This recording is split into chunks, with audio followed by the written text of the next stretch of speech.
So I guess my question is then on the terms of like, if dairy is one of the main causes of a cancer or the creation of cancer of maybe dormant cancer cells and whatnot, and then multiplication of them, why do the blue zones have a not a significant amount, but they consume a good amount of dairy? Are you talking about like Italy? And yeah, Sardinia, Okinawa. Awesome. Yeah, where the average person's like 100 years old. Yes, the greatest average centennials of people that live over 100. Right. Mm-hmm. It's interesting. I thought we talked about that last time because there was a man who was like 108 years old who walked 6 miles downhill, like down up and down all the time. Yeah, in the like village. every day to get. And that's one of the things they say. Elevation walking. Elevation walking is huge. Going up and down, like the hills in Huntington are perfect for that. Yeah. You know, I've done a couple of runs through town, and you feel it. I mean, you feel it differently than if you just ran a mile on a track. Yeah, you know, you start hitting a little bit of an incline, and then those declines, those lower part of the hills, you don't even think are going to affect you. And then all of a sudden it's all that brunt force of having to slow down your momentum. And you start, oh shit. It like really gets you. Yeah. But it was the hills. It was lean meats, legumes, sense of purpose, ikigai, sense of purpose and community. And, a lot of vegetables, a lot of just, it's so crazy, but like friends and community. They eat a decent amount of mushrooms too. Yes. Mushrooms have been pretty well studied recently, in the last 10, 15 years. Yeah. So that could probably be part of that diet. I can't stomach mushrooms, regular or magic. I just. You had to throw that in there. Of course I did. Even coated in chocolate. My body doesn't react well. I have a lot of friends that microdose mushrooms, and it's not that I can't get behind it. I don't know. To me, it's just like I'm sure there is a creative outlet that is opened in that mentality and mindset. But for me, it's just like that needing to lean on something to get you into that zone all the time. I feel like you got to just try to see what works for you in terms of just keeping things nice and clean. Yeah, I totally agree with that. Yeah. Just the elimination process. I mean, since the last time we sat down for the elimination process of just like diets and just everything that I've gone through and switching up from bodybuilding and doing jujitsu and kind of just totally revamping the way that I see myself. And I feel like that's a good thing though, because your metabolism is constantly, your body's in a state of flux. It's constantly guessing. Your cells are, not getting accustomed to any kind of activity. And because you keep switching it up, I feel like you're recharging your metabolism every time you do that. Oh yeah. Yeah. It's good. I mean, I think since I've started the wrestling and I've started all that stuff, I think that has aided me in a more complete and functional physique than the 10 years of bodybuilding and working out in a singular plane motion of lifting weights and movement. So just whatever you've been doing, you look great, man. Oh, thank you. I appreciate it. I appreciate it. It's a process when it comes down to it. Yeah. It's like I was doing a lot of those HIIT classes. I was doing a lot of those morning HIIT classes, 5 a.m. every single morning for over a year straight. Mornings. Listen, it was tough. It was tough, but there were plenty of days where I didn't want to do it, but there were a lot of days where I was excited because I saw the progress and I wanted to keep doing it and losing the weight and getting more energized. But then after a while, those classes, I think, are good when you sprinkle them in. When you sprinkle them in like 3 days a week, 4 days a week. And then you do your other modality, which is maybe like jujitsu or whatnot, let's say for me. But I was doing that in the morning. Then I was doing jujitsu at night, 6-7 days in a row, barely taking any rest days. I felt it. Yeah. Oh, my God. Muay Thai was my killer. Muay Thai beats you, but it beats you up, man. Throwing kicks, throwing punches, elbows, everything. You're constantly just in a whole body motion, as opposed to just, boxing, you get whole body motion too, but it's different. You're really torquing those kicks. You're really like hitting. I see dudes that I know that train Muay Thai. It's crazy. Yeah. It's hard. Yeah. Hard. We got to get you back in. No. Yes. I'm done. Do jujitsu with me. Come on. Come on, roll around with me. So old. Roll around with me. Come on, man. So old. Maybe. How old are you? How old am I? 36? Okay. 36. No, he's only 3 years older than me. He's only 3 years older than me. I'll be 33 at the end of the month. Yeah. I'll be 43 at the end of the month. Yeah, well, feel it. Just keep increasing it by like 6 every year. It's just like, I'm gonna be 48. I'm gonna be just keep going down. Well, Ian, how are you? Good to have you back in the studio, hanging out with us. Great to be here. Yeah, Glad to be here. I appreciate it. A lot of stuff has happened since our last sit down, and maybe did you guys go to a stripper grind? We did not.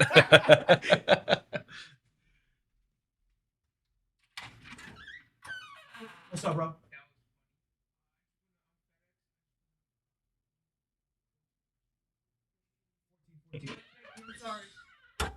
Damn, mid-podcast, bro. That's fucking crazy. Use the bathroom. I don't care, bro. All right. Well, let's start that over again. Sure. That's it. Ian, welcome back to the studio. I'm just keeping that in there. I don't give a shit. It's fine. I thought you guys ordered me a strippergram. I was like, well, you said you asked me if I want anything from the bagel store, but I didn't know you were going to bring something back like that for me. Maybe this time next year. That'd be nice. The bagel store. Yeah. That'd be nice. The bagel store. We'll bring you something from the bagel store. It's like, oh my God, right here, guys. That's crazy. For the podcast. Anywho, Matt, you make your appearances sprinkled in as well. Yeah. And I always love having you in to hang out and chop it up. But I mean, just a lot going on with Healixa and everything that you got going on. I think I wanted to kind of dive into what you've learned over the last time that we sat down, some of the struggles, some of the pitfalls that you've gone through, and because I think you guys were under the assumption that it was going to come to market a little faster when you guys sat down with me last time, if I'm not mistaken. Mm-hmm. And then obviously we're still like really getting to that point right now, but in different ways. Mm-hmm. Yeah, it's bringing a new product to market, breaking into a new market, or creating your own category is a challenging thing, right? And it's something that we've had to learn along the way, right? In terms of what resonates in terms of communication with our end customers. Product development obviously always takes a bit of time. Having the first couple of betas out there obviously helped, and we learned a few things from that too, which has gotten us to now a commercial product, right? But we are constantly battling this. Well, you're atmospheric water generation. No, we're not. We're deposition water harvesting, which is the exact opposite of atmospheric water generation. So I was going to ask, so for those, because we're probably going to have viewers that haven't seen the first episode or didn't listen, what have you, I mean, are new to the subscription of the channel, whatever. What is the difference between the two terminologies and what makes your machine, because I'll kind of just give like a brief overview of like what makes your machine so special. Sure. So let's start with the legacy technology, right? The antiquated atmospheric water generators.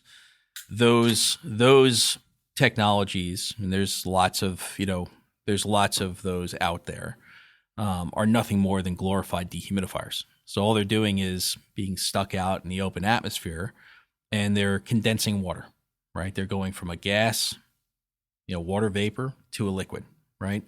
So the first thing I always ask people is, if you saw that there was water building up in the back of your air conditioner, would you drink it? So bad idea, right? No. So, stuff's funky. That's going to have a lot of nasties in it, right? Because of the way as water vapor condenses, it picks up all of the other things in the atmosphere, right? So if there's nasties blowing through there, you're going to have all sorts of microbials, and obviously there's heat coming out of the back of a dehumidifier, which also encourages all sorts of growth, right? Yeah. That's what atmospheric water generators are based on. So whatever they're producing has to be significantly filtered, right, in order for it to even be drinkable.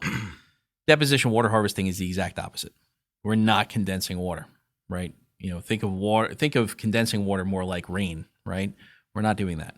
We're freezing water right out of the air, right? So think of the mountaintop, right? If you look at a mountaintop, it doesn't rain at the top of that mountain, but there's constantly this white frozen mass on the top of that mountain. And the reason for that is it's so cold up there that as the air blows over it, the water vapor just deposits on top of the mountain. That's why we call it deposition water harvesting, right? It deposits, that's deposition. So when you do that, freezing is a way of filtering things, right? So everything freezes at different temperatures, which means that the water that we're getting is already filtered right out of the air. We're isolating that molecule. So the water that comes out the back of our machine is pure. And on top of it, there's cold air coming out the back of the machine, right? So it's the exact opposite of the legacy antiquated technologies that are out there. Explaining that to the market is part of the job that we have had to do over the last year or so, and I think we're doing a good job of it. I feel like we're learning things all the time about how to make that better, but we are trying to break in. We are trying to, one, dispel any sort of comparison to atmospheric water generation, number one, and number two, create our own category, because it really should be its own category. DWH, deposition water harvesting technology is really its own category. Yeah, so by proxy, what's interesting is that the machine itself is making the purest water on Earth at the lowest cost per liter, but there's actually a fun side effect of a supplemental nature, which is our systems, because that thermal battery gets so cold, it's also expelling cold air. So we also discovered from a technological standpoint that in addition to the purest water on Earth, we also have a micro HVAC solution as it relates to producing cold air. So you're saying taking some type of a channel to channel that into either a building or somewhere to something like to that. Just get some cold air. You could. And in addition to that, we also don't need to really produce any water if we don't want to. You can take that same technology and just cool things. Tinker with it. And that's something that we're in the process of doing now. We can't disclose who we're doing it with, but one of the largest crypto mining groups in the world is, now we're now in contract with to cool their rigs. Cool. I mean, high heat. Yeah. A lot of heat when you do it. I mean, just in this room alone. I mean, couple of lights, the board, and the cameras, computer, fridge. You could feel it gets warm in here. Yeah. I mean, right when you turn the lights on. So you can only imagine at the scale of like a mining facility. Because I've seen those videos. Mm-hmm. Have you gotten to go to any of these mining facilities? Crazy. Yeah. I'm sure it's even crazier in person. So one of our partners are connected to one of the largest co-location companies in the world.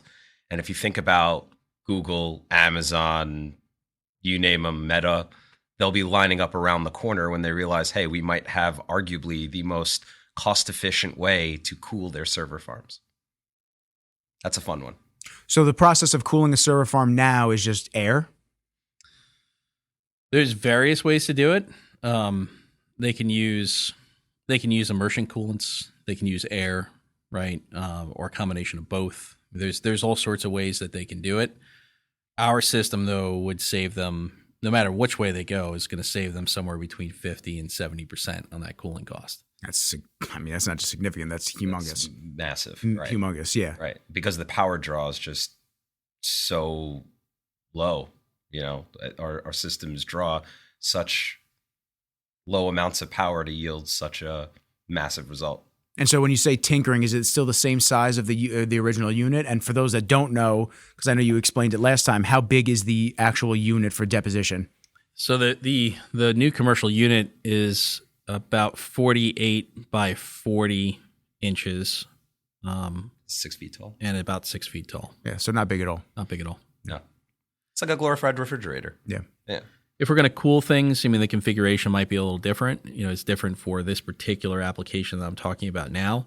It's a little longer, but I also have a lot that I need to cool, right? Yeah. So that was going to be my question. Would it be multiple units that you'd need to cool down an entire server farm? Like maybe one in each, X amount of space, or how much do you anticipate one unit would be able to cool? So that becomes application driven, right? So it depends on what temperature I'm trying to cool and what temperature I'm trying to send back, right? So the delta T, the difference between my hot and my cold, right? My hot side and my cold side is going to determine how big it needs to be. So we always think of things not in terms of hot and cold, but the delta, right? Because hot and cold is relative. If I'm at negative 100 C and you're at negative 40 C, you've got a 60 degree delta T. You're much hotter than I am, even though we're both still cold. Negative. Still right? cold. Right?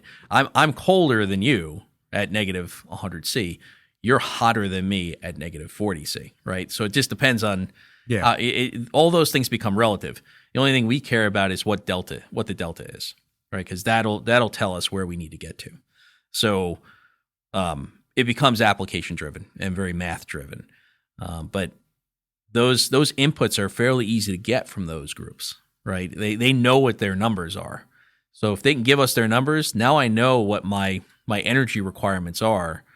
It's fairly easy now that we have all this data that we've been compiling for the last 3 years. It's fairly easy to get to an answer. Must be interesting to see all the data. Like actually see the backside of the businesses. You see the videos on a TikTok reel and you go, wow, that's crazy. But then you really see what the background is and it really opens your eyes. We're through 13 or 14 iterations of this technology down in South Carolina. And finally, we've actually officially sold the first ES2, the first Eternal Spring on the open market. And we're a few weeks away from our initial installation. But having seen that progression, realizing, okay, if we tinker with this mod or that, we could either produce more water or less water, exclusively cold air, a hybrid of the two. But it's been interesting to watch the progression of the system and realize that proportionately to scale, if we need to cool a 1,000 square foot office or a 100,000 square foot facility, we can do both. It's cool. Applications are cool. It's cool. Yeah, because it's so scalable on whatever niche market that you want to go into for that. Mm-hmm. We have really cool tech. Yeah. So now you're able to switch that tech over to do specifically cooling. Now the water that the unit actually sold, any details on that? I mean, are there more that are looking to be sold in the next, let's say 3 to 6 months? Oh yeah. Yes, there are. We've got a good pipeline of people that want them. We're going to get the initial one out there, get the deployment done. That's going to help us through the implementation process.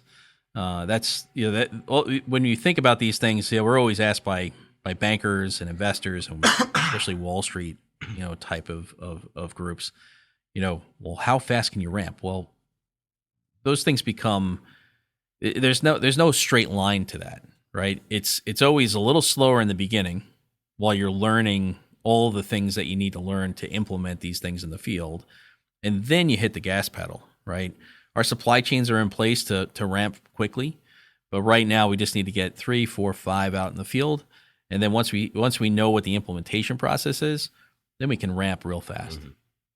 And everything's still being done in South Carolina? Not everything. Like the production of it? Not everything. Okay. There's, they're doing a lot of the assembly work. They're doing some of the parts, but we have other manufacturers as well. Okay. And they're all over the Northeast. Okay, cool. And I know that you guys were talking about showing governments, especially in the Sahara and whatnot, that being able to just pull the water out of the air, actually. Yes. And I just was any of that successful? Those campaigns, I guess you were running, or the talks that you were in with? So I'm actually speaking at the UN in a couple of weeks. Actually, What? Yeah, I have to find out. Damn, that is. Look at this. Crazy. So we're gonna start making some inroads there. Once we do that, I think our focus over the last year has been not to get too far over our skis on the international market, because that's not going to change overnight. It's not going to get away from us. It's only the demand there is only going to increase.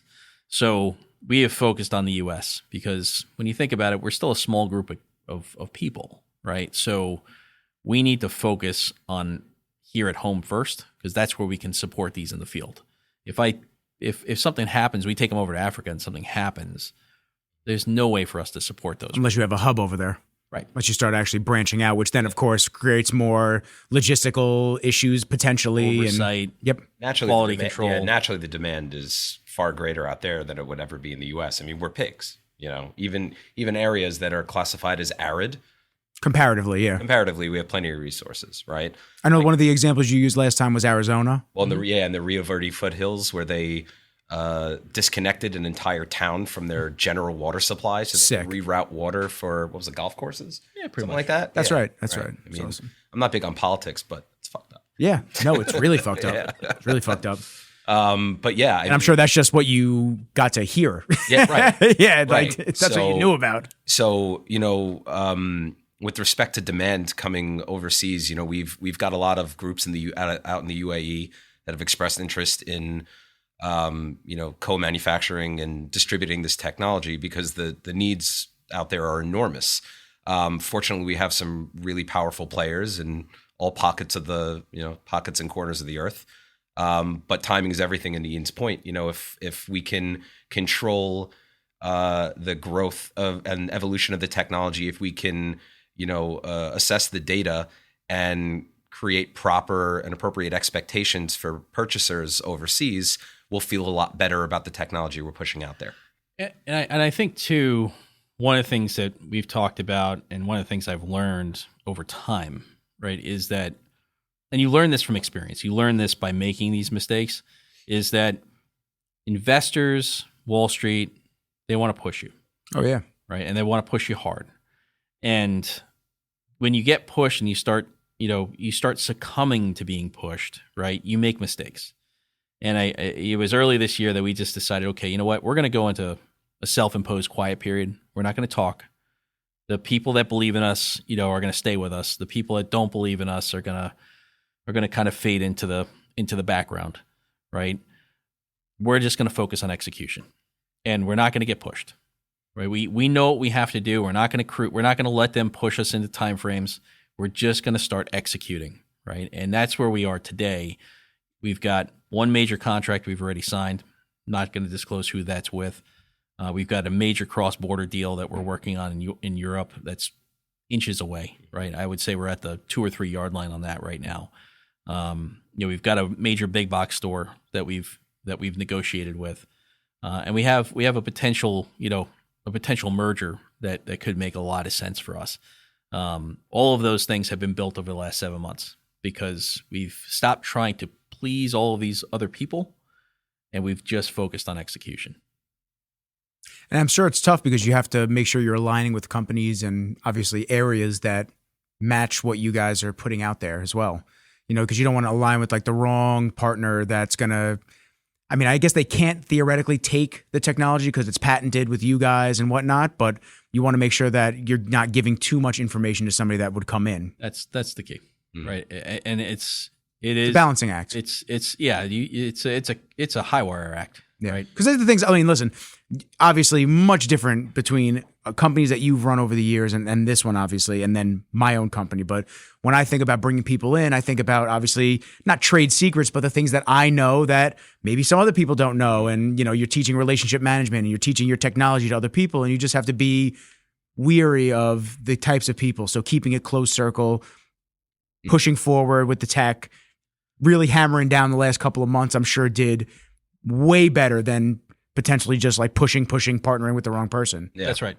And we've had several partnerships that we've turned down recently, in the last 6 or 7 months, because of, concerns about just whether or not they're going to be, work in good faith with our trade secrets and our IP. Right. So we've become very cautious and very careful about those things. So, I do think, that people are going to be very surprised, as we come out with the communications towards the end of the year. Mm-hmm. We're going to shock a lot of people. And, that's, we're not going to tell anybody what we're doing at this point in time. I think that there's also something to be said about keeping your cards close to your vest, mm-hmm. right? Because there are adversaries out there that are watching us, right? And there is this game that you kind of have to play as a public company where you're trying to keep everybody happy. You're trying to keep Wall Street happy. You're trying to keep your investors happy, and you're trying to commercialize, a product, right? At the end of the day, if you commercialize a product, everybody's happy. They might not be happy today, but they're always going to be happy in the end, right? That's the part that I think we've realized over the last year. Yeah, I was going to say, I think there are certain parties. When you say they, which they are you talking about? I think the consumer market generally is going to be happy. I think your investors will be happy, but you're going to ruffle a lot of the wrong feathers. Fortunately, we're insulated from an IP standpoint on the tech in that we have, patent protection filed in 138 countries for our technology, and it's a very hard barrier, for a competing company or a competing technology to break down. Meanwhile, when you release a truly disruptive technology into the marketplace, you're going to piss off a lot of people. Those people will rise up against you. They will lobby. They will fight. They will try to dismantle your image. They'll discredit your character, whatever they need to do to keep earning money and keep the marketplace uneducated as it relates to your technology. We've had a lot of these epiphanies over the last, let's say, 6 to 8 months.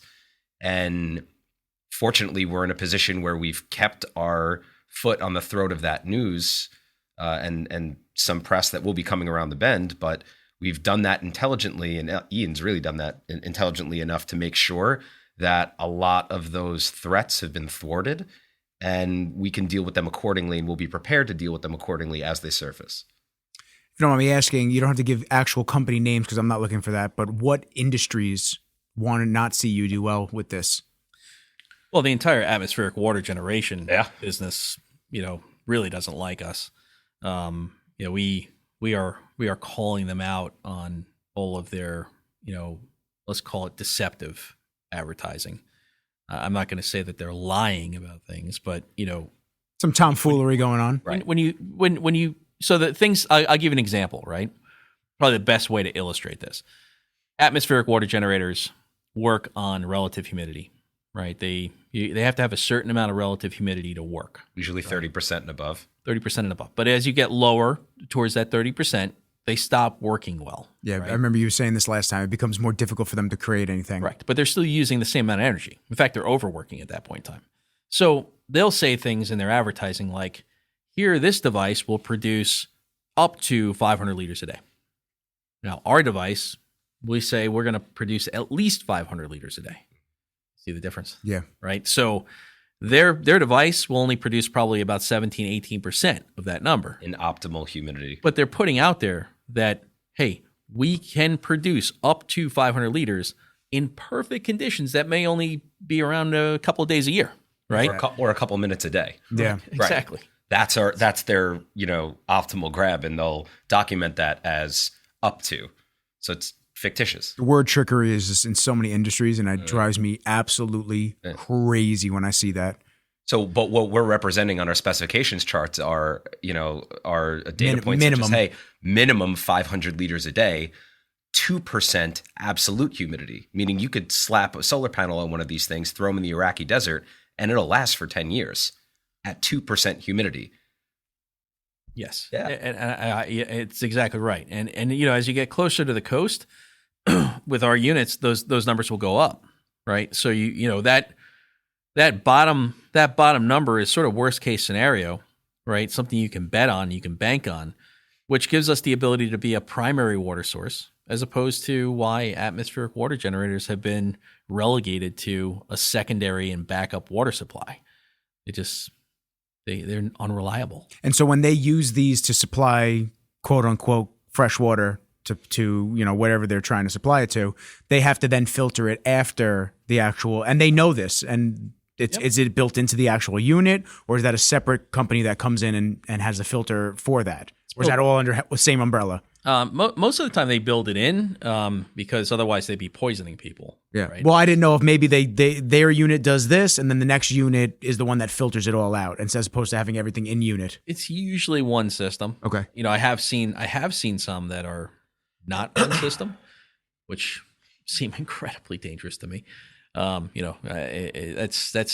the type of microbials that can build up in there, and the dangers that lurk in those type of systems. And so what's the most common that you have in your research and understanding of the technology? What's the most common that people can hear and know right out the gate? Like, well, I mean, look, pollution.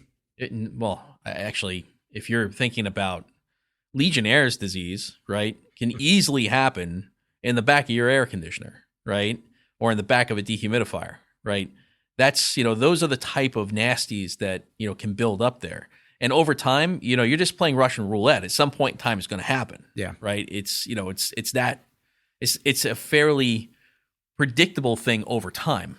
Whether it happens today or it happens, a year from now or 2 years from now is irrelevant, right? It's going to happen, right? So they have to RO and filter that stuff. And when you RO something, you're only ending up with RO, reverse osmosis. Okay. You're only ending up with about a third of the water that you started with, because it actually has dirty water then that you can't actually consume. That's right. Yeah. So for those that don't understand reverse osmosis filtering, if you can give just like a a little breakdown of that. Sure. I mean, basically what you're doing is you're using membranes to push water through a filter system, right?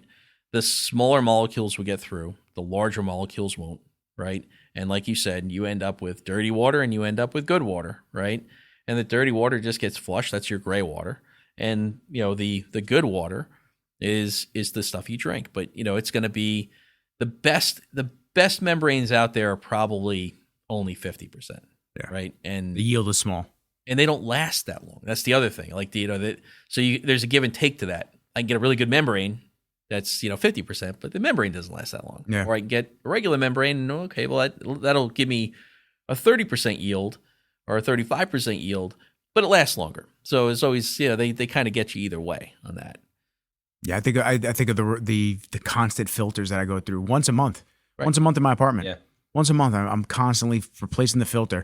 And it's so funny because they say, oh, no, it'll last you for 30 gallons of water, this and that. And I just go, I know I drink a lot of water, me and the dog, but I know it's not that much. And you could start tasting the difference pretty quickly. I used Brita for years, and then I switched to zero water because they claim to just like take everything out. But then I have to remineralize the water. So it's almost like not really, but it's almost like a baby reverse osmosis without being that way of having to have the dirty water. But think about the cost. Oh, it's crazy. The cost, expensive. it's for a 4-pack of those filters, so 4 months worth of clean water, let's call it. I think it's like $50 or $60 for those filters. Yep. Yeah, I think about that. And that sometimes you just think like I should just buy the pitcher over again, and now you're creating waste because you get rid of the pitcher, or now you get another one in, and there's just more waste and more shit involved for the environment. So at what point do you have to understand that maybe it pays to get the actual real system put into the house, or I'm renting, so I can't really put anything in there, but. I think about it often. Every time I fill that pitcher up. And I think you make a good point there too, right? Is that we always, I think the first thought for a unit goes to, okay, water stressed areas, people that don't have access to water, or they have trouble getting access to water. However, we live on Long Island, and anybody who's drinking out of the tap in Long Island is, at some point in time, you're going to find out that's a bad idea. It might be years from now. Right? I know a lot of people that drink out of the tap, and I'm just like, guys, you got to not do that shit. We have filtered water at the office. I won't drink that. I bring in my own water every day. Yeah. Yeah. Because of the whole Northrop Grumman. Oh, that's right. You guys are right over there. Yeah. Yep. I mean, they basically poison our entire water supply, right? And then we wonder why, breast cancer rates through the roof and this and that. I wonder why. Are they still digging up oil drums out of Bethpage State Park? I'm sure they are. I mean, it seems like every so often it's like, okay, well, Northrop Grumman just, donated a baseball field. It's like, okay, well, that's now a brownfield. Yeah. Okay? It seems like that occurs on a They more Grumman than Northrop Grumman. They probably, Grumman, right? Northrop Grumman, yeah. They probably do it because that baseball field was an old dumping site, and now they get to rip it up and make a new field, and then they get to take the drums out. They're like, oh my God, who would put this here? Like 30 years ago, they're looking through the documents. Shit, we put stuff there too? Now we got to build another baseball field. Unfortunately, I think they're pushing further down. Yeah, probably. Just to make sure. Can we hit bedrock? We got to be able to, and it's just like drilling. Yeah, it's tough, man. It's tough because you just... there's been such a push just in general of just health and just people wanting to just do better. And not only the reports of just the amount of shit that's in the food. I mean, it's so scary. The amount of listeria and all the different bacteria that you're finding, that the production lines are just not as clean as you would hope that they would be when you're doing that. So now there's a push on people growing at home and harvesting their own food. But then you go back into it. It's like, well, what kind of water now am I feeding the plants that I'm going to consume with? Because let's be completely honest and clear. No one that I know, and myself included, if I had a garden, I don't have a filter for the hose outside. So you're using that. Right. So in some way, without actually thinking about it, you're consuming that tap water still. When you were a kid and you were in the backyard, would you drink water out of? Can we argue, though, that tap water back then is a little different than now? Oh. I feel like back then, at least it was cleaner. I could be 1,000%. But I could be wrong. But when you were thirsty, which is the opportune word, by the way, that was hydrated. That was some of the best water I've ever drank in my life. And you drank it out of a hose. Oh man, right? We did the same thing. I thought I could have sworn that hose was tapped off the Himalayas. Right. That thing was just straight right from the mountaintop to my mouth. For the gods. Pause. Yeah, it was great. But nowadays though, I feel like whether it be lobbying, whether it be regulations, just people loosening up the what have you, I find that tap water doesn't taste, if you have a tap water taste, doesn't taste anywhere near what it like used to taste like. It tastes dirtier. It tastes you can almost taste the chlorine, the chemicals in it. I mean, I think things are just in a violent trend. Like have you guys seen Three Body Problem on Netflix? I haven't, but now I'm going to. Oh wait, I don't have Netflix anymore. One of my favorite shows is actually from D.B. Weiss and David Benoit, the co-creators of Game of Thrones. Okay. You'll love it. You've seen Thrones, right? Come on. Oh yeah, all of that lead up to just be disappointed. House of the Dragon too. Jeez. House of the Dragon. Don't like House of the Dragon. I liked it. Did you watch Do you watch? I watched the finale. The finale I actually liked. Oh finale man, was good. Yeah, season 2. I saw the finale. House of Dragons. You liked the finale? I liked the finale. I didn't love it. I liked it. Interesting. He said he didn't like House of the Dragon, but he liked the finale. I don't like the show. I don't love the show because it's not Game of Thrones. Yeah. Anyway, I'll tell you what they call. I'll tell you what they called it off camera. You should. When you watch Three Body Problem, they make a reference to. I don't want to spoil anything for you, but they make a reference to the technological evolution of human beings and how, in a span of maybe 50,000 years, we go from hunter-gatherers to industrialists to technologists and you see that that curve just goes straight up in the air. And I think everything is kind of trending that way in terms of what we eat, how we eat it, and the water we consume, and why this water's good or why this water's bad. Everything's just how do I explain? Everything's just on this like vertical leap, and it's not stopping. I just find things are getting violently evolved. I don't know if that makes a lot of sense, but from my perspective, I think we're going too far, too fast. The train's going off the tracks. Our speed is way too high, and we need to make like some real gravitational shifts to just save ourselves. I want to let Ian jump in, but I want to just like say one thing. I in my opinion, I've found that the spread of information is so quick now, where we couldn't even conceptualize the spread of how quickly information gets out, how quickly we hear about the next bad food, the next terrorist attack, like just anything. We hear about all the horrible stuff constantly that we almost can't keep up with it. And I find that now, because the information comes out so quickly, as opposed to having to wait for the newspaper or wait for a monthly special or whatnot, we're seeing the last 20 to 30 years of just put microplastics in this, or like just use this, just use that. And now you're seeing the microplastics leaching out into the food. You're seeing the remnants of now it all, you're finding, now we're seeing all of the, like the head of the spear. We're finding everything that was done the last 30 years was actually really harmful and toxic to a lot of people. And that's why there's endocrine issues. And that's why there's, nonstick pans. Who would have thought? I think we're going through that again though, right? I mean, it seems to be a cycle. Yeah. Right. And I think to go to your point, Matt, right? The first thing we should be asking ourselves from a technological perspective is, are we staying in balance with the world around us? Or are we just bending it to our will, right? That's the question that we should be asking ourselves every time we come up with a technology. Because if we're just bending the world to our will, eventually we're going to break it. Yep. Which is, I think, we're dealing with right now. We're definitely bending it. We're bending it to its limits, right?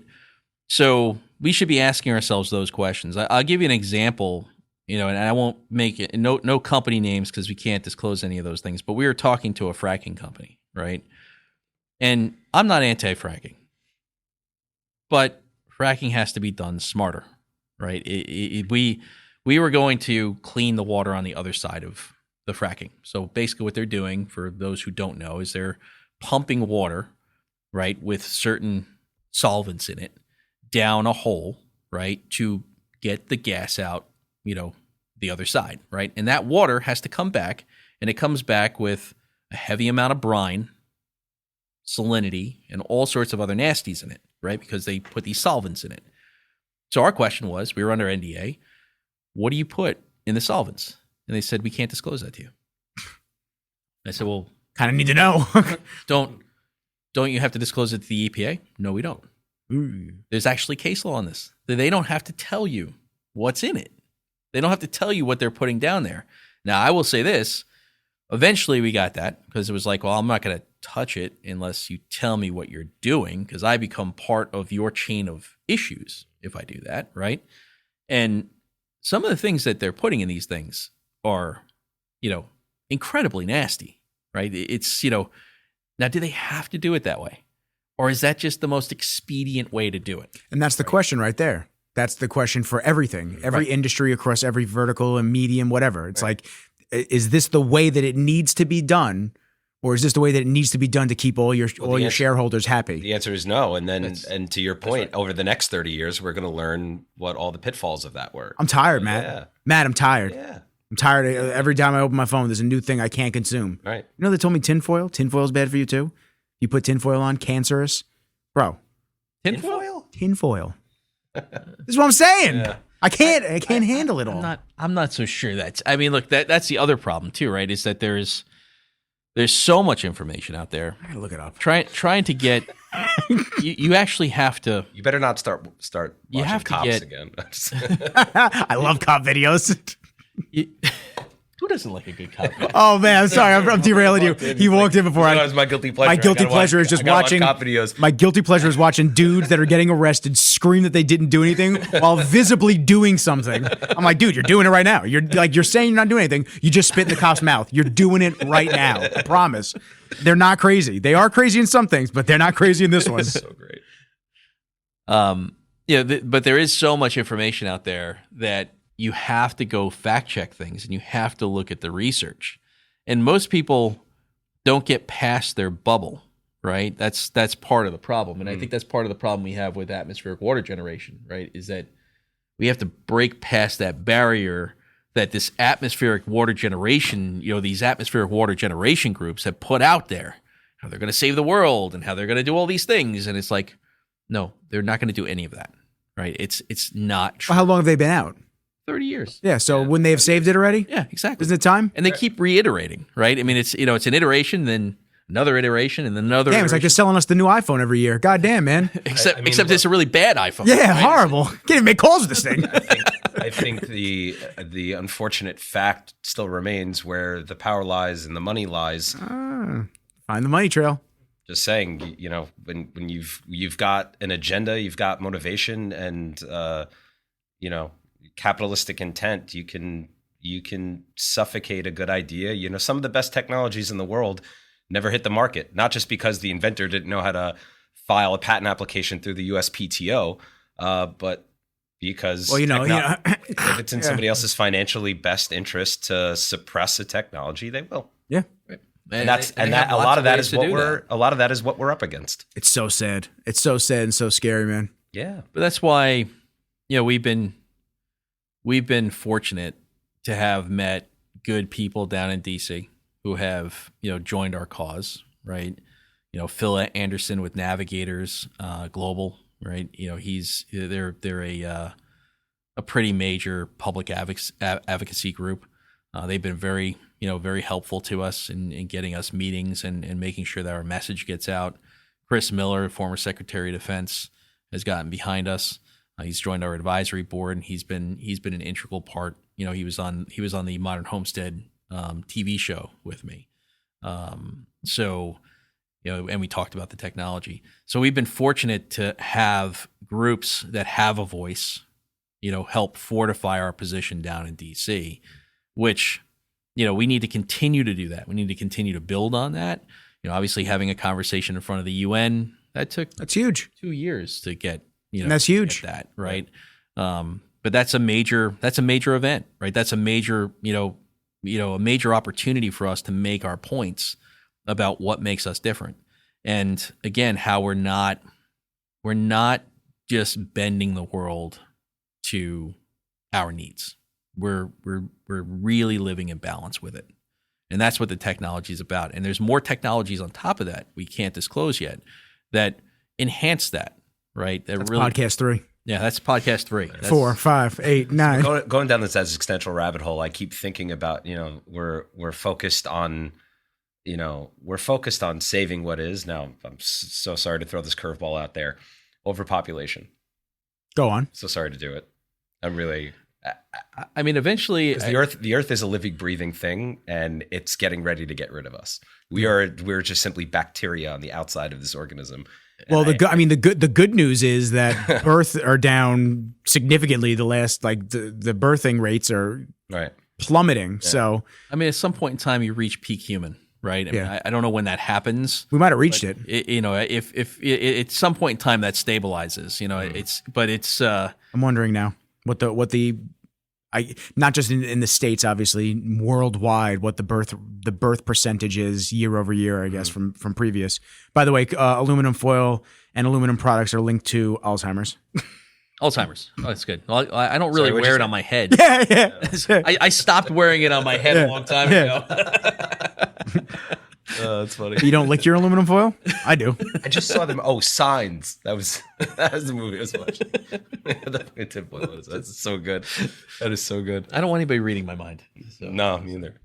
Let's see. So Jim Jeffries has, while you're looking that up, Jim Jeffries, the comedian, has a skit where he's talking about the human race, and the human beings are on a train, and in the first car you have your scientists, right, who are predominantly atheists, and then you have your second car, which are he says full of people that don't get enough flack, agnostics. He's like, these wishy-washy fucks. And then you have everybody else that are religious, and he's like, the guys in the front car are like, if I just pulled this little peg right here, we'd be going so fast. I don't know why it makes me think of that, but it's such a great stand-up. That's great. So the global fertility rate has been declining since 1950, when the average number of births per woman was 5 to 2.3 in 2021. The UN projects that this rate will continue to fall to 2.2 births per woman by 2050 and below the global replacement level of 2.2 to 2.3 in the 2040s and 2050s. The decline has accelerated since 2015, with a decrease of 0.17 children, 0.17 per woman between 20. It just sounds weird when you read it. Sounds great when you read it. Little sliver of a the first car. Yeah, wrote this one. Yeah, little sliver of a kid. Compared with a 5-year average of 0.07 between 2000 and 2015. So, I mean, maybe we did hit that pinnacle, and now it's on the decline. I think eventually that look, that's not something we can control, right? Yeah. That's a macro issue, and eventually it works itself out one way or another, right? What we have to focus on is how do we support the people that are living on this planet, and how do we help keep them in balance with the world around us, right? And that's the technologies that we focus on, right? The first one is water. Next one's going to be, cooling, right? Because when you think about, water and cooling, those two things, they're easy to implement together, right? Well, it's funny because I think about cooling a PC, and I'm thinking of the air and the water cooling too. Mm-hmm. Yeah. And the next thing would be food, right? And then energy. Right, and we have technologies for both of those. I'll just kind of tease this a little bit, but there's a way to replace desalinization completely. What is that? When you think, well, I'll tease it a little bit because I can't tell you too much. I don't want to. No, I'm not digging in that. I'm digging into what that terminology is. What does that mean? I just love that we started this with like, hey, we want to hear everything you guys have to tell us, and at every turn, Ian's like, we can't tell you. We can't tell you. He's like, you know what? I'll tease this though. So desalinization, when you think about desal, people, Elon Musk came out and said that desal is the solution to a world water problem. Okay. Elon is completely off base there. He's completely wrong, right? It's not even close to the solution. It's probably the worst possible solution, right? So desalinization is when you take in seawater, right? You're taking it into these massive plants, right? You're pumping in massive amounts of seawater. You're killing marine life by pumping it in. Then you pump it into these big RO, reverse osmosis units, right? You pump out all the dirty water back into the ocean, right? And kill all the marine life over there, right? Like the water isn't dirty enough. And you're using more water to produce the clean water that you got than you got, right? You're using more than you're producing. Right. And on top of it, you're using a ton of power to do it. Mm-hmm. So now you've got a fossil fuel problem, right? The fossil fuel footprint of a desal is enormous. Awful. So I guess that was going to be my question. Side question was going to be, you can't power this with solar or wind. It's too power hungry. No, it's too power hungry. Yeah. So there is a way to do this, right? Where we have conceptually designed a system that will produce water and power, but not affect the environment of the ocean, right? And it's doable. It's very doable. It has to do with, being able to evaporate, or vaporize water in a very efficient way. But, now you're talking about something that doesn't require any external power. It will actually produce a cogen, right? It will actually generate power, and it will generate clean water. That's what, eventually replaces desalinization. And that is technology that is based off of this initial one, right? Call this if I wanted to copy the world's hydrologic cycle, right? The way the world produces all of our fresh water, right? It evaporates off the sea, goes up into the sky, and it either deposits on a mountaintop and goes, melts into the, rivers that feed the valleys below, or it rains, right? In certain places, right? And it feeds the lakes and, the fresh bodies of water that we use. Right now, what we have is the last third of that. That's what this machine is, right? The machine that we're producing now. But we can copy that entire hydrologic cycle. And when we do, it's a game changer, right? But that's a much bigger project. So when we talk about vision board stuff, it's okay, we start with this one because this solves an immediate problem. Then we're going to go to, the cooling device, right? And we're going to do those kind of simultaneously. Then we're going to go to this next phase where we are truly producing, let's call it municipal scale water at a rate that, desal can't even touch. But now think about our reality. You can't go up against desal unless everybody buys in all at once, and you'll shock the economy. They currently do that? Desal? They're desaling. I don't know anything about it, so... Yeah, they're desaling in San Diego. They have Carlsbad in San Diego is one of the biggest desal plants here in the U.S. The Gulf is almost all desal. Full of it, yeah. Really? It's almost all desal. And so now what are they doing with this water? Where is it going? Well, there's been studies that in the Gulf, I believe it's 80% of the marine life has been killed. God damn. Right? They haven't gone through enough with the oil spills and everything. They've destroyed their 80%? 80% of the marine life has been destroyed by desalinization in the Gulf, in the Persian Gulf, right? So desal here in the U.S., we've been resistant to because there are environmental groups that go, hold on a second, what are you going to do with the wastewater, right? You can't just, they tried to put one into California recently. That was probably a couple of years ago. And it got shut down for good reason because they don't know what they're going to do with the brine.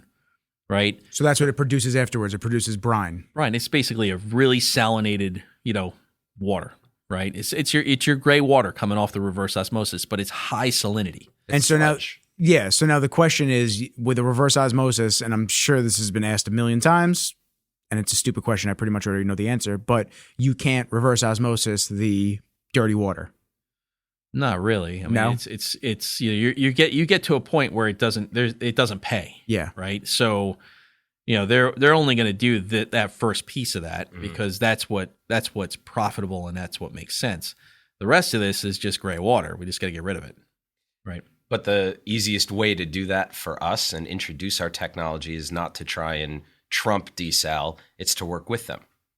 Yeah. And that's the hardest part right now is trying to forge strategic partnerships and intelligent relationships that allow us to really roll out this solution slowly, methodically, but totally.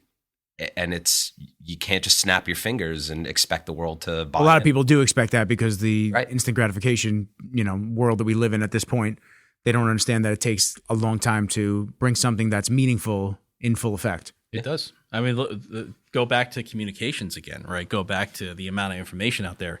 We need to be able to have the resources around us to proliferate the benefits of that technology in a much broader way than we have today, right? It's tough enough with just, deposition water harvesting to atmospheric versus atmospheric water harvesting. those two things are tough enough to explain, right? And that's fairly simple. You just heard it here, and it's like, well, why would I ever use atmospheric water generation? Doesn't make any sense. But there's so much information out there, and we've been fighting that for a year, right? You take that to a different scale, and you go to the municipal scale. Now you're dealing with municipal companies that are supporting utilities, right? You're talking about major New York Stock Exchange companies and large companies around the world that have billions and billions of dollars to spend. Quite the vested interest. Yes, on communications. So we have to be, as Matt said, we have to be smart about how we do that. That's why we won't disclose a lot of details, but we are looking for partners, right? And we need collaboration, and we need partnerships to make that happen. Go it alone doesn't work in that particular realm. Hey, can I just say, for somebody who hasn't slept in 3 days, you look great. and you sound great. Like I can't even believe that. You sound fantastic. And you're glowing. You're glowing. Glowing. It was a lip balm. Right. Hey, listen, it's gonna start getting cold now. You gotta stay moisturized. The camera goes off. I'm just gonna. Yeah. We're gonna me and you are gonna farmer carry him out. No, we're gonna keep rolling. So now my thought process would be for dealing with the brine, the high selenium, right? Water. High salinity, yeah. Salinity. What would need that? There's got to be something in the world that needs that. Well, no, you can. I mean, look, you could potentially make salts out of it, potentially, but I mean, again, that's expensive. That's not something that they're going to want to do. If the only thing that it could, I mean, look, you can either dump it onto the ground and nothing's going to grow there for hundreds of years, right? Or you can push it back into the ocean, and their thing about pushing it back into the ocean is it's just a drop in the bucket for the ocean. But when you start talking about the flow rates of these facilities, it's not a drop in the bucket for that particular area of green life. How many gallons are you pumping out in a day? Massive. Yeah, and then what are you doing in a year now? Tens of thousands, right? I mean, it's massive. So this all seems like common sense, but unfortunately, common sense ain't so common. But this is where, again, you go back to, we have to do things smarter. It's a good concept on the surface, but then you start to look at it as to whether or not it's in balance with the world around us, and it's not. So, okay, you look at it again, and you go, okay, how do I do this in a way that will keep us in balance with the world around us? And that's always the way we look at technologies, right? And we just keep going until we find a way to go, okay, how does the Earth do it right now? Is there a way that we can put that in a box? Can we control the environment? Keeping it in equilibrium. Yes. Mm-hmm. We don't want to bend the Earth to our will. We want to be in balance with it. And that's how most of our technologies have evolved, right? There's nothing smarter than nature. No, nothing. Nothing at all. Yeah. So like when you really talk about harmony, nature does that really well. That's why if you get rid of the bees, all of a sudden there's a huge imbalance, right. And you get rid of the bees and there's going to be a global shortage of XYZ. You're like, what? Really? The bees? Right. I mean, even the way we deliver power, right? You think about like power lines and those type of things. So funny you just said that. I'm sorry to interject. I was just thinking, like, how far along would we be if Nikola Tesla was born during this generation? I mean, the things he was doing then... They would have fucking killed him already. Well, to your point, because we get information on our phones so quickly. Yeah. Well, he would have... It would have been like that kid that had the hydro-powered car, and he died like a couple months later. He put it out there. He's like, this is... Or it was a kid that was repurposing all different types of... I guess resources to try to power engines and whatnot, and he got like hydropower and he fully working, this and that, died. Look, I mean, Nikola Tesla, right? Come on, bro. We'd not be talking about this. Oh, we talk about it. Come get me. I'm a blue belt in jiu-jitsu. I mean, look, it's important that they want to get you. They'll get you. Oh, they'll get me. They'll send a purple belt. I'll be like, fuck. Oh, man. Some of the shit. A purple belt?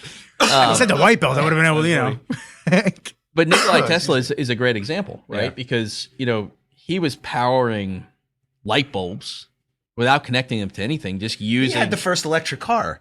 I don't know if you knew that. He had a car running purely on electricity and had people at, what was the Ford Motor Show or wherever he was, scratching their heads. And this is back what year was this? I'm gonna look it up right now. He actually built the first electric car. I'm hitting that Google machine. And just nobody even acknowledged it. Sorry. Yeah. Go ahead. But I mean, he was powering things, without any wires, right? By virtue of just the tower at Wardenclyffe, right, on Long Island. That was Wardenclyffe Tower. I think so. Yeah, where he was like sending like current over the air. Yes, like he was like the pioneer of wireless charging. Exactly. Yeah, because if you up the amperage, right, the air becomes conductive, right? So there is a better way to do this, right? There's a smarter way to do this, but as you said, there are people that have an agenda here, right? And that's why his tech never saw the light of day. That's why he was running out of town. Could you imagine where we'd be if he if he was supported in lieu of suffocated? Think about the things that he did with what he had to work with. He was a Serbian American. I didn't know that. Yeah. Oh, interesting. I mean, the things that he did. 1931. That with the stuff he had to work with, are not even close to the tools we have today. Like he was creating those, out of just imagination. Yeah. Right. So yeah, I agree. I mean, time traveling and aliens are real. Which is why, I talked to, our inventor, right? Dan Lang, he's a genius. I mean, the way he looks at the world is just, it's a Nikolai Tesla type brain, right? He looks at the world completely differently than everybody else. And it's never, he doesn't look at anything through a straw, right? It's a big, broad view of all of the pieces. And he's able to process all of those at once. Yeah. Right? It's impressive. It's wild. It's different brains. I mean, creative, inventive, like business driven. That's why some people can run the Fortune 500 companies, and you put somebody else in their place, they'd crumble in 3 seconds. They have no idea what actually goes into all that. Well, Steve Jobs is my favorite CEO simply because he was a conductor, right? He put together the best, the brightest, and said, I want a result. And without necessarily focusing on the minutia, got that result. He got people who could focus on the minutia and basically conduct. Yeah. I think that approach is sorely missed today. And like, I think Jobs would have been, if he were still around, I think we'd probably we wouldn't even have phones anymore. I think we'd be, using glasses to. I think they're holding. I think they're operating system. I think they're holding us back at this point. Yeah. I think these small revisions and these little bullshit upgrades every year. I think they're actually just leaning away from the fact that they want to get the technology in people's hands versus now we're just making money. Well, first of all, Apple Vision was a huge bust. I actually tested. Did you? The Apple Vision glasses at the mixed reality glasses. Huge bust. No, I wasn't invested in it. But you wait until version 6 or 7, there'll be Ray-Bans that you throw on your face and your entire operating system will be projected to those glasses. I have no doubt. Inevitably, we're going to learn a whole new computing language. I don't know when that'll happen, but what I find really interesting about what you're saying, Apple does it the best. Apple understands that if I am deliberately slowing down your operating system and your battery degradation is increasing, or I guess your battery life is decreasing, right? Now, yeah. And they got class action lawsuits. They get them every 3 to 5 years for the prior iteration. Yeah. Right. Exactly right. And they understand that, hey, we're going to release the iPhone 27 next month, and we're going to make, $160 billion in revenue. And one day we're going to have to pay an $850 million fine. You add it to your OpEx. That's it. Yeah. So you would actually factor that into your numbers. Of course you do. Interesting. Yeah. One day we're going to get sued. We're going to have to pay shy of $1 billion. We'll make 160. So line item. That's it. And mine's at 96% after using it under a year. Yeah. 96% battery already. Listen, there's ways to make LED lights so much better, right? But you think General Electric wants that? No. They're not motivated to do that at all. Right. And now I will say, going to your point about, Steve Jobs, I mean, Jack Welch, similar, right? Mm. In the sense that they were good orchestrators because they understood the details, right? They understood, a lot of people go, okay, well, the person at the top doesn't have to understand all these details. He just has to be good at hiring the people that understand these details. No, you need to understand the details. Yeah, if you don't, you'll be so disconnected. You have no idea. You don't. I don't necessarily agree with that. I think you need to understand what the user experience, the optimal user experience is, and find people that can create it. I don't necessarily think he understood. I mean, he even said, I'm not a coder, I'm not a programmer. He never really. But he was in the early stages. Him and Woz. I think Wozniak was. He wasn't a coder. I think but I'm sure he understood it. I'm sure he understood it at a basic. I'm sure he understood it at a basic fine, level, like a fundamental level. Sure. Yeah, you don't need the exact, you don't need to knowledge be able to base, write it, right? You don't need to be able to write it, but you do need to understand when people are making. So you go back to a product that we're doing, right? I need to understand why we're making the choices we're making, and somebody, I don't necessarily need to be the person making those choices, right? But somebody needs to explain to me why we're making those choices and why it will work, and why why we're taking the path we're taking. And I may either prove it, or I may go, hey, you know what? I'm gonna give you some leash on this one. Let's see how it goes. But I'm paying attention to all of those details as to why we're making the choices that we make, right? They were very good at that, right? Because ultimately, what can happen very easily is that the engineering and the product and the let's call it the product features, diverge. All of a sudden, the engineers are going down this path because they think they should, and the product guy's going, "Wait, why'd you do that? I don't need that. Like, why'd you put all these other things in here?" Which has happened. I'm sure it's happened plenty of times. Yeah. Oh yeah, for sure. So I don't need all those things. Just stay on your path over here. Well, I can get here. Okay. Well, I don't need to do that today. I need to do this today, right? And that's what makes Jobs and Jack Welch really good orchestrators. Is they could stay on they knew how to stay on. They had an idea of where they wanted to go. They knew how to steer their teams to get to accomplish those things. Right, but Jack Welch was an engineer, but Steve Jobs wasn't a coder, but he understood coding. Right, I would have loved to be a fly on the wall in one of his project meetings. Oh man, must have been fascinating. I heard he was wildly just aggressive with everybody. Yeah. I mean, I worked for Apple when he was still alive. Oh, you did? Yeah, I didn't know that. And then once he died, you felt it was so weird. You felt the culture shift within 6 months at the stores. Really, and it went from being like Genius Bar doesn't charge anybody, like we're here to just help people with our products and this and that, to like nope, it's per case and we charge and this and that. And I firmly believe that they have gone completely and away from that original model of we want this to be something that everyone gets to experience and love and this and that, and we're here for them and to teach them and bring them on this technological journey of bridging what they thought could be and what they thought couldn't be into the same thing, with like the iPad and all this stuff.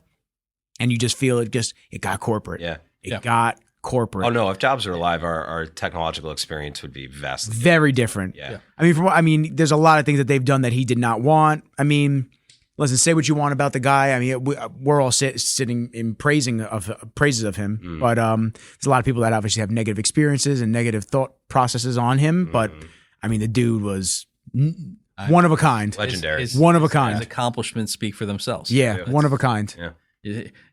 The people that don't, are have any sort of disapproval of anything he did over time, on a whole, impressive. Yeah, just impressive. The Apple Store used to be an experience. I remember early 2000s going to the one in Whitman right here. Right. Going here and just kind of just walking in and you just look around, just like, whoa. The reason it was I want to be here. Yeah, I want to be here. Like they had the classes actively going on. And the reason it was an experience is because the technology was far superior to anything that was out there. They let everybody catch up because there's no innovation. Yeah. Oh, no, there's no innovation anymore. Yeah. There's no innovation anymore.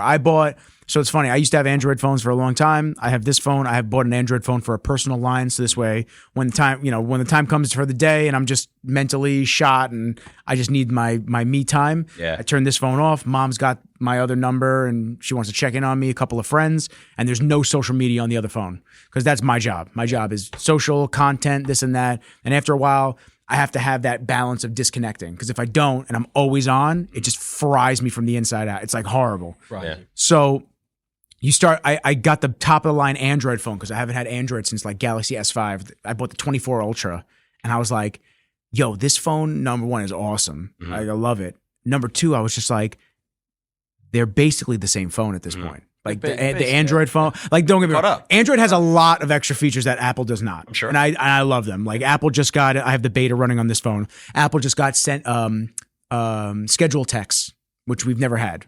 So, which I love. If you are in the moment, remembering it's 1 a.m, hey, I got to text Matt tomorrow, but I know he's not up, which he's probably up, but yeah, he's probably up. That's a bad example. Yeah, he's probably not. He's probably up. But you don't want to like send it that late. You can schedule it to go out at 8 a.m. or 9 a.m. or whatever. And so this way, I don't remember that the text even sent, and then I get a reply. I'm like, oh wait, that's so awesome. Yeah. So I didn't bother them in the middle of the night. Andrew's had that for years. That's cool. Yeah. But now they're so bridging with each other that you start looking at it. Besides FaceTime and iMessage and a couple of apps on the App Store, you're just like, the same. It's a phone, and every year they're just taking features from one another. There's no amazement anymore. Like when the first iPhone came out to the 3GS, to the 3G, then the 3GS, and then you start in the 4 where it totally revamped everything. And there was antenna gate. Remember that? Yep. Where if you held the phone wrong and the cell phone dropped completely out. So they gave everybody free bumpers.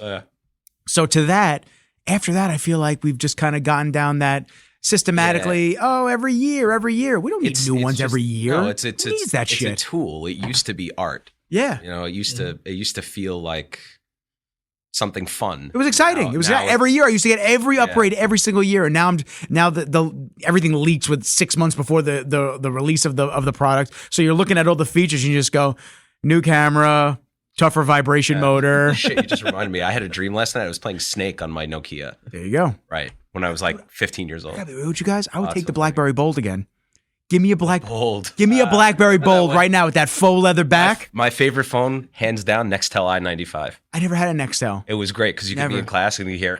Oh yeah. Well, my friends had. So I was upset. Amazing. I was upset because yes, Boost Mobile. Yes. Yeah. All my friends had. Nextel i95 was the greatest phone.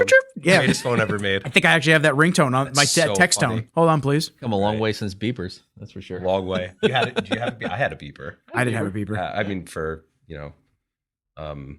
Why did I have a beeper? For things. Yeah, for things. In case. Just because. Exactly. Right? Somebody needed to call me. And the coolest thing we could do was basically write numbers up. You basically just give somebody numbers, and then you flip the thing upside down, and it said a word. Right. That was that's our, right. That was our communication process. Like, right. Wow, we've come a long way. So I remember we used to use it to get out of class. Like I would have. Oh, right, Ian, ready? Watch Matt's face. Watch Matt's face. Oh, I love it. It brings me such joy. We used to use beepers to get out of class. Somebody would be like, "Yo, we need to leave in like 20 minutes. I need you to beat me." And oh my God, there's an emergency. I got to run out. It's crazy. Like a liar. It's crazy. I got to get out of here. Like a liar. Yeah, right. Yeah. Basically, it's okay. It was getting out of class. That's okay. That was the optimal use for a beeper. First phone was a Razor. Motorola Razor. Remember when the Razor first came out? Yeah. That thin phone, with like the metallic weird buttons. I didn't think it was as cool as I like those short, stubby phones. Like there was I must have owned 25 cell phones. Yeah. Before we got Apple-fied. But that's what I'm saying. And that's actually another reation why I wanted to get out of the Apple ecosystems, because it's just like it's nonstop. Yeah. It's the same shit over and over again. They got me on iCloud. They got me on my contact syncing. Yeah. I switched. Listen, not that Google's not a monopoly, which they just basically found out. Mm-hmm. Took them that long to figure it out, but yeah, wow, shocking. It was tough. Yeah, it was a tough one. Yeah. News break. Really? Oh my God, I could have never told that every service runs through. Every service runs through them, and they're supposed to be a search engine. Okay. But anyway, it's nice because now I switched over to Google with the contacts and the calendar and everything like that. So now it doesn't matter if I'm on an iPhone. Now it doesn't matter if I'm on the Android phone. Everything syncs. But if I just use my iPhone, it's only with Apple products. Yes. So it becomes tough, and they lock you in, and they're good at it, man. The computers, the phone, the iPad, the Apple Watch. They're good at it. No, that ecosystem was brilliant. Yeah, they know what they're doing. Even when they came out with Apple Music, right? It's, brilliant moves, right? But they have been very good at figuring out what features they need to keep improving to keep the train moving forward. And I think that's part of good product development, right? And that's part of the stuff we always talk about. It's like, okay, what features, we know where we are today. What does our roadmap need to look like, right? And let's stay true to what we're doing, which is let's stay in balance with the world around us, right? We don't want to deviate from that principle, right? So we just need to keep improving these features over time. And that's what makes for good product development and what makes for loyal customers. Yeah. So now what, without giving away anything, sorry. Well, I want to be somewhat, I want to be somewhat cognizant of that. What do we see the next, 6 to 8 months of Healixa? So the initial deployments of the technology are happening now. We have that contract that we just signed on the cooling side with the crypto mining groups. That's a crypto mining group, I should say. Those are going to be the two things that we're really focused on right now. Commercializing these initial devices and getting those implementations done is going to tell us what we need to put in place so that we have proper SLAs, proper service level agreements with our customers. We're going to see what type of questions come up, after deployments, what type of issues we run into in terms of deploying the unit in the field, and then we can design an entire system and an entire, call it quality assurance group, so that we can really ramp sales. And that's really the next 6 to 8 months of our lives. Yeah. The cooling side is very simple. We need to deliver the initial device. We need to test it. We need to prove it. We're in the process of doing that now. Once we do that, that's going to accelerate real fast. That might outpace, water for a period of time, just because of the type of alpha customer we have there. So that's a big deal to us. And then after that 6 to 8 months, we have to evaluate the best. We're constantly experimenting with different features and things that we can add to the device. So we need to figure out what the next iteration is going to be, over that period of time, because there are improvements we can make. As a teaser, we're tinkering with a residential unit, a smaller residential unit. Cool. Yeah, something that can I can say that, right? Yes. Something. Ask for ask for forgiveness later. Yeah, exactly. So I mean, the concept there is pretty simple, right? People always think of, well, I guess when we initially talk about it, they go, okay, well, it's a whole house system. Well, here in New York, we got relatively inexpensive municipal water, depending on where you are, but relatively inexpensive municipal water. So if I use that for, my wash water, my wastewater, anything but cooking and drinking, right? What do you use for cooking and drinking? Well, I get those 5-gallon jugs and I put them in the thing, and that's what I use. I don't know what you use, but that's what I use, right? He uses tap. I can see his face. I don't like this. We'll get to that later. I'm also in the city, though. I feel like Queen, so it's like I feel like I'm being attacked. That's you know what the truth is? I don't know what's in my water. We're told, oh, it's the cleanest water. I can tell you what's in your water. Well, you can, but you can't, because Long Islanders thought their water was safe. No, we didn't. And then no, we didn't. No, we didn't. for a short period of time. Who told you that? Liars. It was somebody from Grumman. Yeah. Did they come door to door to talk to you? That's amazing. EWG. I really don't want to get in trouble for saying this. Yeah, I'm not going to say it. I'm saying it. I'm not going to say it. I'm saying it. Come get me. Just don't send a purple belt. Let's see. What's your zip? 11360.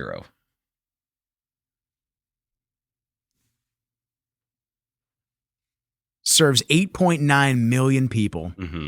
Awesome. Sounds about right. Let's see. It's the population of Manhattan. 18 total contaminants found. 10 that exceed the EWG health guidelines. Oh, no. Oh, no. Like Mr. Bill. Oh, no. Yeah. So, anyway. So what to do? And it just says contact your local official. Well, what you do is you call Healixa. And we There you go. I don't want to read that. It's a lot of words. It'll go down the I'm not rabbit reading them. A lot of It'll words. go down the rabbit hole. That's a bigger number than I thought.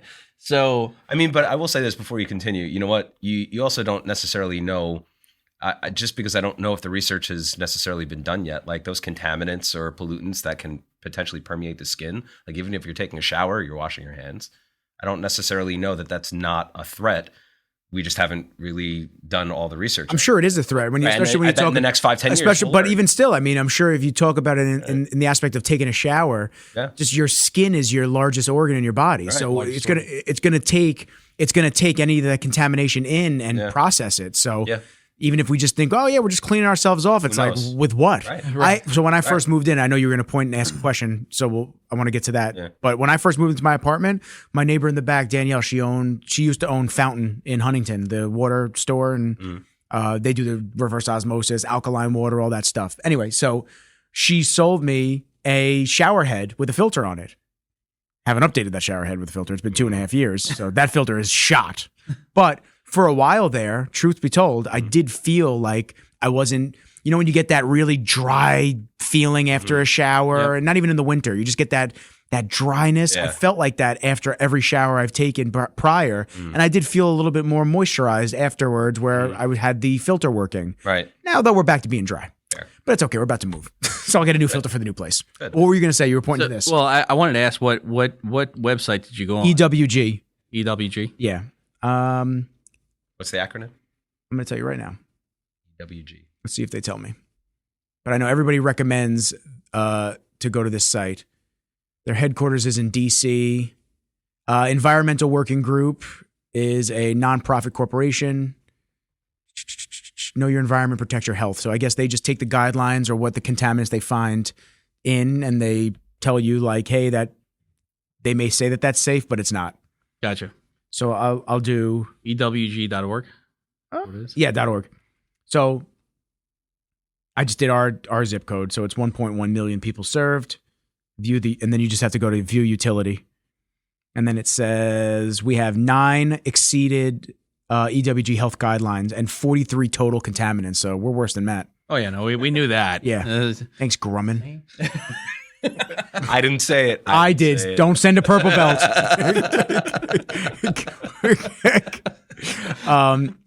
Then they just put bullet points. They say legal does not necessarily equal safe. Getting a passing grade from the federal government does not mean the water meets the latest health guidelines.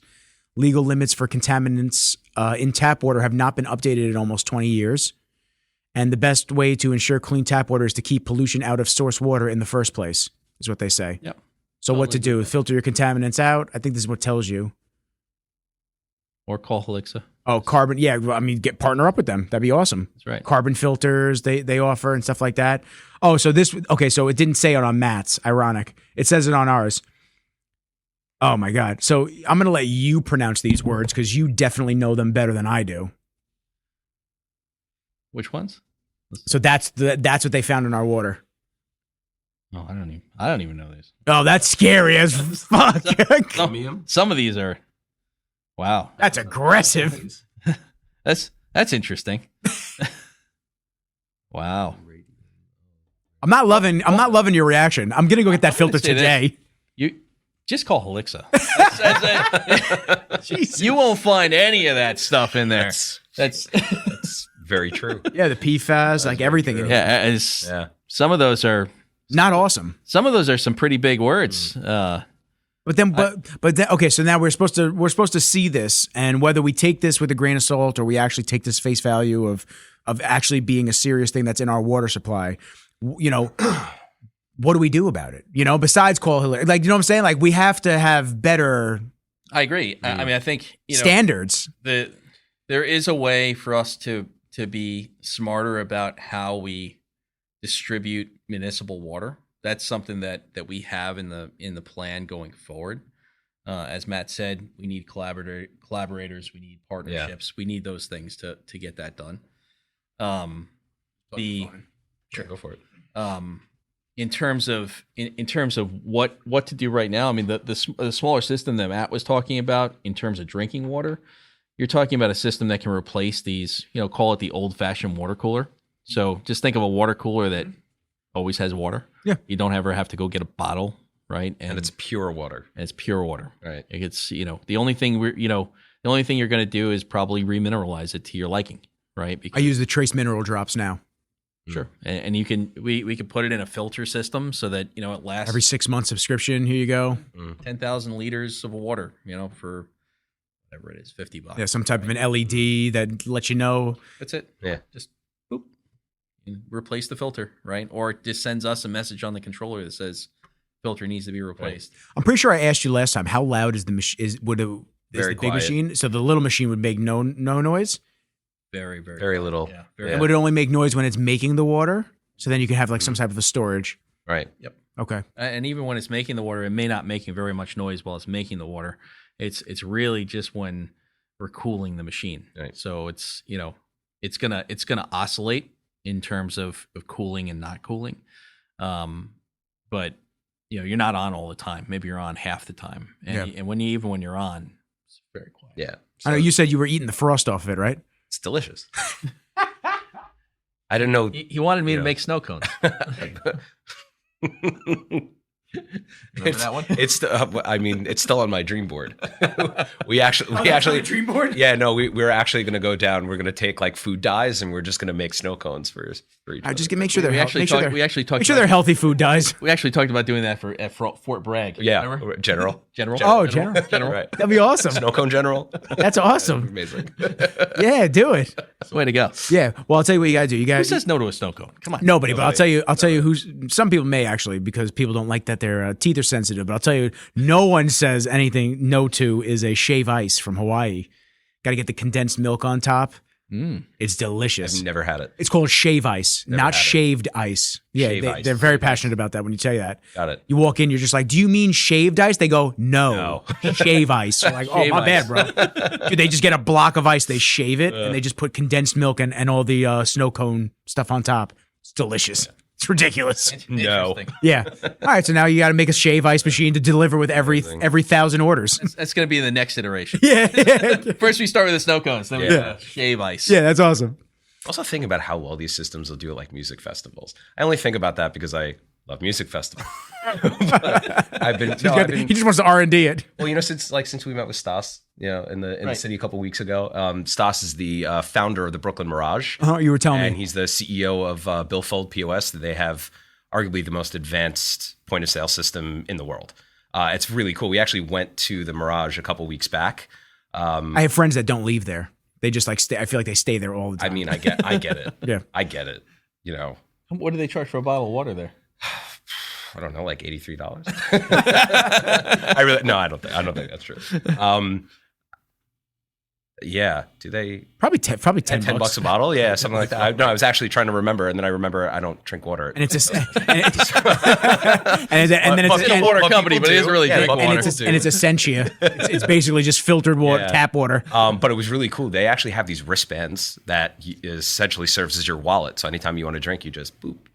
Oh, what a great way to just get everyone to spend money. Because Apple Pay has made me spend more loot than I'd care to admit. Yeah. Because I'm just like, it's right there. Ding, ding, ding. But I was thinking about it. Like, think about how much dehydration occurs at these music festivals, specifically for fellow party goers. And like, you need to hydrate. Like these stations could be just docked everywhere, and they would solve a lot of problems, eliminate a lot of plastic. Oof.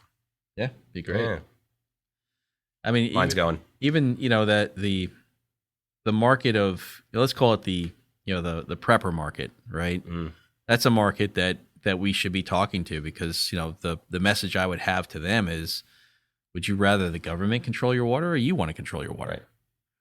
And if you get one of these devices, you're now in control of your water, no matter what. Right. Doesn't matter what happens, what emergency comes up, doesn't matter. The classification of water freedom is big. Mm-hmm. Like the idea that, you're not, relegated to what's being given to you. You can actually disconnect and be like truly independent is just, as far as conceptually in terms of peace of mind, I think is extraordinary. You can't trust anything anymore, I feel like. No, you can't. You gotta be able to, you gotta be able to, we were talking about growing your own food. You gotta be able to self-govern yourself in a lot of instances. Yeah. Even with, I know Liquid Death is a big company for water. Mm-hmm. They were French Alps water for a long time. Mm-hmm. Now they just changed it to mountain water, mountain spring water. And now it comes from the U.S. as opposed to French Alps anymore. Think about farms. Think about agriculture, just at its most fundamental level, is that especially in arid environments, you need water. You're not necessarily collecting enough organic rainwater to hydrate your crop. So where are they getting this water from? We don't know. What's in it? We don't know. And that's necessary for cultivating plant growth and inherently the things that we ingest. And we have no idea what's in it. But it's been stamped as organic. So what does that mean? Is the soil organic? No idea. Were the seeds organic? And was the water organic? No idea.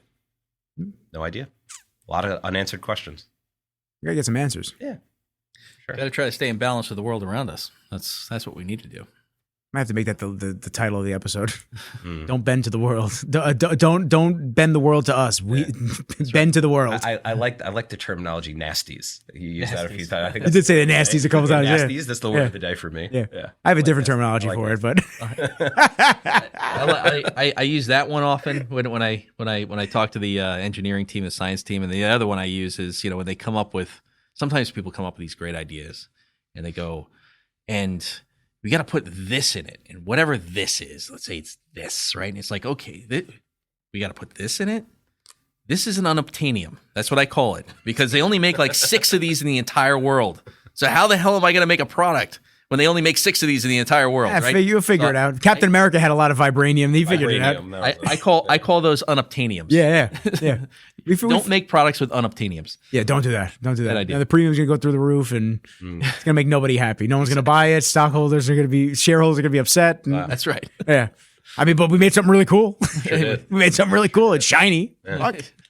No, I like what we're doing, man. We're like, it's nice to pursue a mission, albeit capitalistic one. But the fact that you can like sleep comfortably, look at yourself in the mirror every morning, and like you're actually trying to introduce something into the lexicon that heals. It's a good feeling. It's like a really good feeling. I love that. Yeah, this is awesome. Yeah, I mean, look, round 2. I can't wait for round 3 and 4. It'll be fun for sure. It's gonna be fun. Yeah, they're coming, and they might come in much faster succession. So. Yeah, so the first iteration, obviously, getting it off is always the hardest. Always the hardest. Yeah, always the hardest. It's just tough to break in, and you have to find nobody likes to be first. Everybody likes to be first, second. That's the way I kind of see things, right? Getting that person to be first is always tough, but once you have that, getting that first second or the second, those are easy. And right? It snowballs with your snow cones.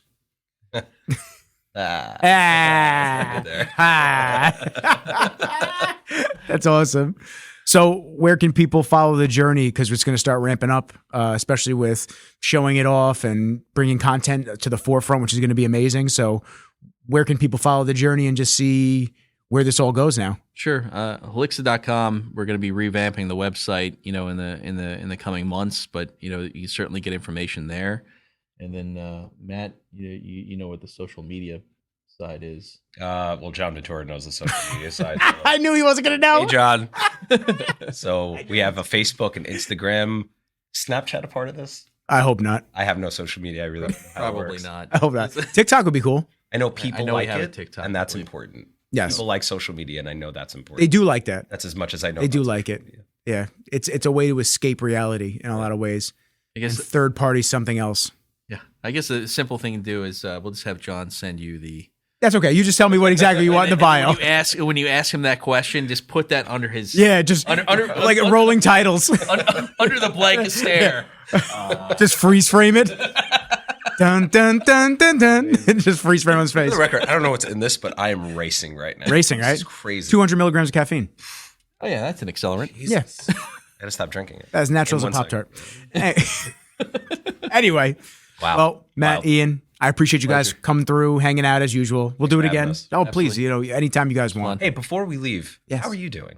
I'm okay. I'm good. What's going on in your world? Lot of new stuff. A lot of just shifting and getting back to championing the business. Truth be told, for a long, I've told this on a couple podcasts, so I apologize to anybody that thinks I'm like a broken record. But for a long time, I had a big client, which was great, but I let other areas kind of just dwindle. And not that I wasn't championing the business, I just let deals come to me and took them as they were. But you guys as businessmen know you have to constantly be talking about the business, networking, meeting new people, positioning yourself and just saying, hey, if there's any way that I can bring you value, especially with what I do, if there's any way that I can bring you value, let's talk about some options. Yeah. I wasn't doing that. And it's not because I didn't want to or I was busy. I had my little nest egg for a little while. So when things didn't pan out with that anymore, it was actually like a weight was lifted off my shoulders, truth be told, because I had to get back to business of you're in business, you own your own thing. Instead of just being happy with making X, you can make X as opposed. Yeah. So it's been months in the making of just like rebuilding, and I changed from Rizzo's Productions to Rizzo Media Group now. This place is great. Thank you. The studio is awesome. I appreciate it. I appreciate and it. The Blockbuster is. I know everyone loves the Blockbuster. No one's going to be able to see because I don't have a wide cam on this one, but yeah, the Blockbuster everybody loves. Yeah, it's awesome. Well, we're going to be looking forward to having you do some production work for us. I appreciate we you. The first DS2, so we're looking forward. It's all good. You know what? It's so crazy how they say like one door closes and like 10 open up, because I've always believed it, but I remember it and like relive it when it does happen. Because you think something's over and you just go, oh, that sucks. Yeah. But then all of a sudden all of these new opportunities come out and you just go, oh, like, okay, this is it was meant to like be an end to that, and now we're going to go and do some really cool stuff. So I'm excited. I love working with businesses. I love bringing messages out. I love just going to different areas. Got a couple trips planned with different, companies coming up, but I'm definitely excited to dive in with the stuff that you guys have going on. That's great. We look forward to it. Yeah. Everybody that listened, definitely check out the site. Definitely check out these two gentlemen. Matt doesn't have any social media. You'll have to send him a Raven. So he's in the old school ways. He'll respond. And I gotta be honest with you, Ian's too busy, so don't bother him either. So just go to the website. I thought Game of Thrones was a documentary. I do post on my LinkedIn. So, do you? Yeah, I do. Okay. Occasionally. Put the link. You'll give me the link. I'll give you the link. So if you want to talk to Ian, you get the link through there. But I'll have Healixa and all the relevant information in the bottom of the bio. What are you gonna say? I would just say one more thing. Yeah, please. And that is that our stock right now is definitely something people should be looking at. Right? Take a look. It's I'm not going to give any recommendations on it, but all I could say is you should be looking at it right now. Yeah, take a gander. EMOR is the symbol, but it's definitely this is the moment people should be looking at us. Take a look. They got a lot of cool stuff coming up. So I mean, use your imagination, people. On that note, I appreciate everybody for fucking with us. But for now, peace.